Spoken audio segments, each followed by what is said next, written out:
Bom, a história da dança. A história nasceu com os primeiros seres humanos, né? Através do movimento do corpo.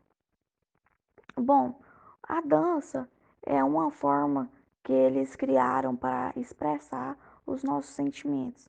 Tristeza, amor, é uma leve semelhança com a pintura. Bom, os artistas, eles usam a pintura como forma de expressar os nossos sentimentos, através do pincel e a tela.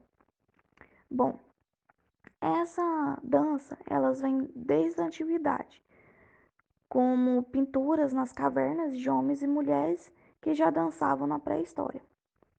Essa dança, elas podem ser dançadas através de grupos ou solos e também está muito presente no nosso cotidiano, através de culturas.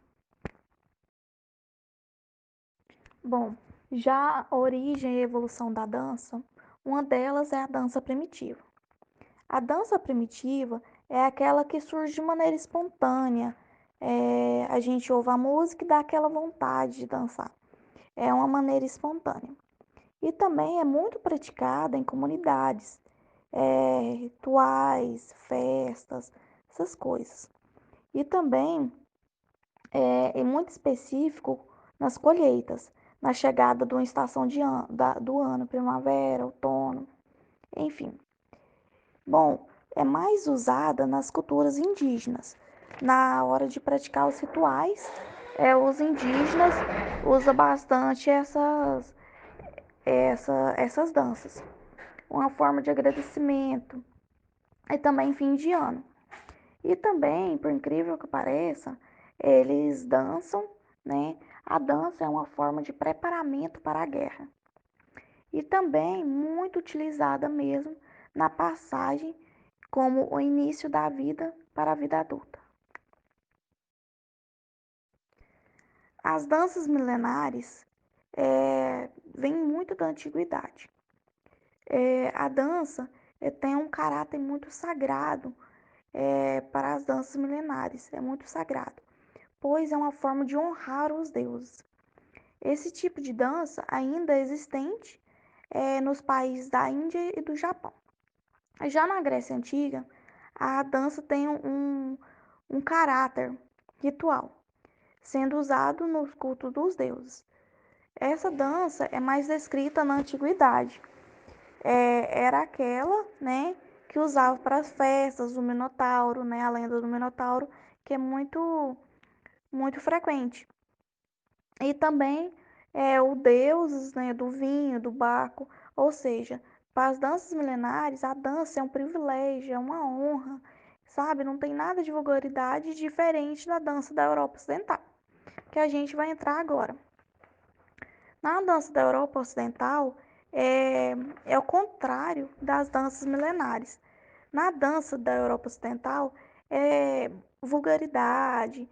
As pessoas pensam que dança é um vulgar, essas coisas, que é um pecado ao extremo. É, essa expansão é do cristianismo na Europa. E a dança, se você dançar, você perde o seu caráter, perde um pouco do caráter sagrado da dança. E também a gente, para o cristianismo na Europa Ocidental, a forma de expressar o corpo era uma fonte de pecado. E a gente tinha que controlar esse hábito, não podia de dançar de forma alguma, porque era um pecado ao extremo. E também, diferente dos outros momentos, né, da dança, a dança não podia ser usada em igrejas, e restringe em festas populares, celebrações e tal. E também podemos diferenciar os tipos de dança da Idade Média em pares, rodas ou formado em cadeias. E também esse tipo em baile, origens, né? Essas danças é mais usada em bailes, danças cortesas e também em balé, como entendimento de hoje. A dança do Renascimento surgiu no século XVI e XVII.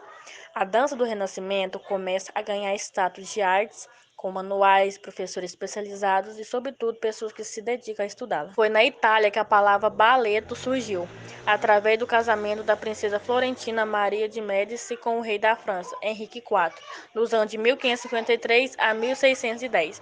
Esse tipo de dança chegou à França. Maria de Médici, dos anos 575 a 1642, introduziu o balleto na corte francesa.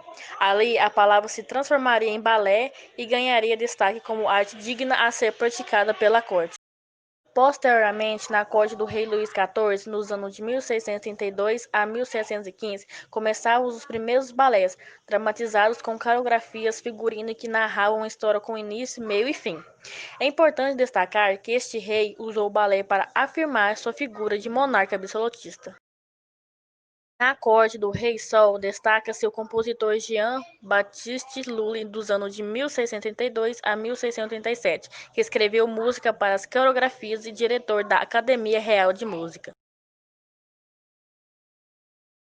Saber dançar torna-se fundamental da educação dos nobres. As danças mais conhecidas eram o minueto, a gavotte, a zarabanda, a lamande e a ginga. No final do século XVIII, na Áustria e no Império Alemão, surge a valsa. Inicialmente, a dança causa escândalo, pois é a primeira vez que os casais dançam abraçados e de frente para o outro. Este ritmo vai se espalhar por toda a Europa e chega ao Brasil com a vinda da corte portuguesa. Até hoje, a valsa está presente nos bailes de debutantes e casamentos. A dança do romantismo surgiu no século XIX. No século XIX, com o surgimento do movimento artístico romântico, o balé se consolida com a forma de expressão artística.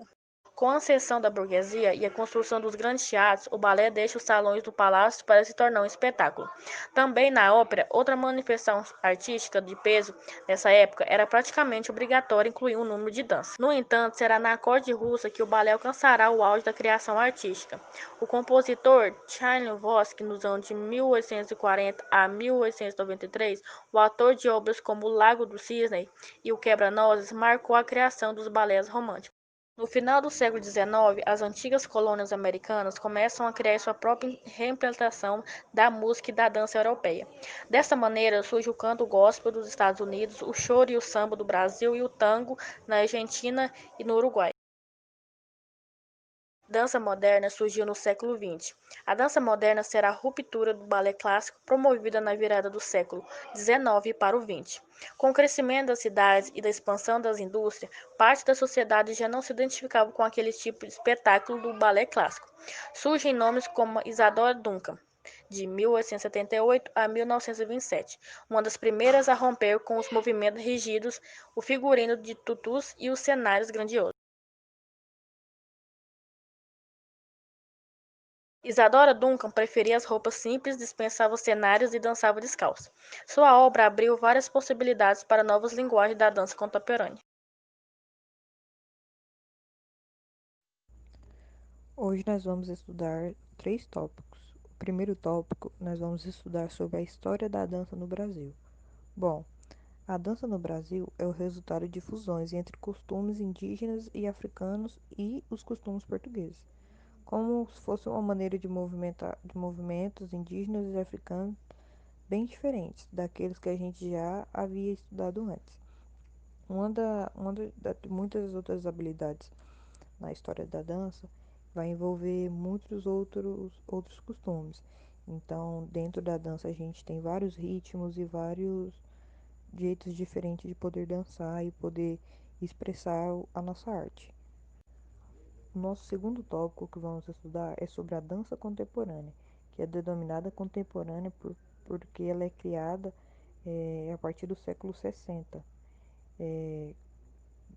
continuada também com experimentações de danças modernas e muitas danças que são criadas na contemporaneidade. É uma mistura de teatro e dança e acaba com a figura de solistas, que proporciona maior igualdade entre homens e mulheres na dança, seja ela na arte, no teatro, na música ou até mesmo na dança. No nosso terceiro e último tópico, vamos estudar sobre a história dos ritmos. O que é a história dos ritmos? A história dos ritmos surgiu em Pernambuco, mas também pode ser encontrada em outras cidades e outros estados nordestinos.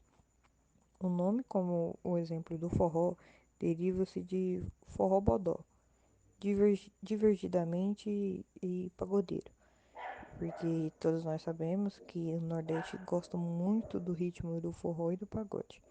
Segundo os folcloristas, a câmara e o forró era, em sua origem, de baile animado por várias ideias de música e costumes e culturas diferentes. Então, a gente tem vários costumes dentro dos ritmos. Então, cada lugar, cada estado, cada cidade